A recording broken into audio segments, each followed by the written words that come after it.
জানাতে চাচ্ছে। এটা কোন জায়গা আপনি জানেন না? না তো আবু জাহেলের বাড়ি। আপনি এখনো পায়খানা না করে দাঁড়িয়ে আছেন?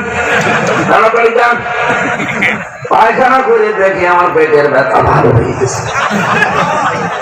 না, আল্লাহ যেন আমার জানাতে চাচ্ছে হামজা এত টাকা খরচ করে আসলে আর শয়তানের বাড়িতে পায়খানা না করে চলে যাওয়া। তাড়াতাড়ি করো। আপনি দেখেন তো সালেমদের কোন জায়গা এখন ঠিক আছে কিনা? নেই। কি অবস্থা হয়েছে! আল্লাহ বলেন এতটুকু যদি বলতাম আমি তোমাদেরকে শোনাতাম না।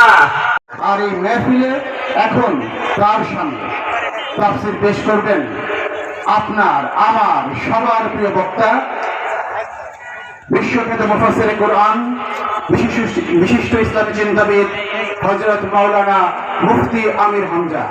সম্মানিত মুফাসসির কেউ করতে চায় না, আবার কেউ আমি জোরে বলে, কেউ আমি নাচতে, একজন আর একজনের থেকে দূরে যেতে চাই না। প্রিয় ভাইয়েরা, আমার দ্বিতীয় ধাপের যে কথা সেটা হচ্ছে আমাদের সমাজে শত সহস্র মসজিদ আছে। গোটা বাংলাদেশে 3 লক্ষর অধিক মসজিদ আছে। আমাদের চুয়াডাঙ্গা জেলায় এরকম শত সহস্র মসজিদ আছে।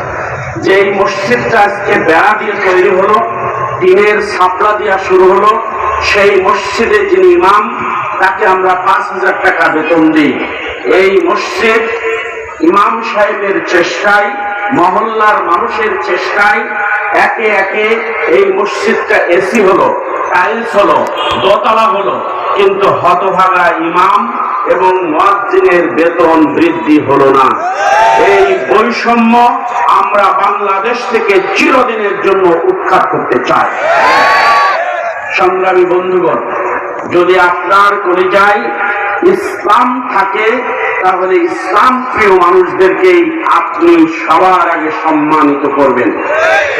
আমার সর্বশেষ যেই কথা সেই কথা হচ্ছে এই, বাংলাদেশে রাজনৈতিক বিভিন্ন ব্যাক কালচার আছে। এক দল ক্ষমতায় গেলে আর এক দল জেলখানায় যায়, এক দল ক্ষমতায় থাকলে আর এক দলকে সকল জায়গা থেকে বের করে দিতে চায়। আমরা এই নীতিকে শেষ করে আমরা বলতে রাজনীতি করার অপরাধে কাউকে জেলে যাওয়া লাগবে না। কারণ কি, আমরা এখানে থামতে চাই। কারণ কি,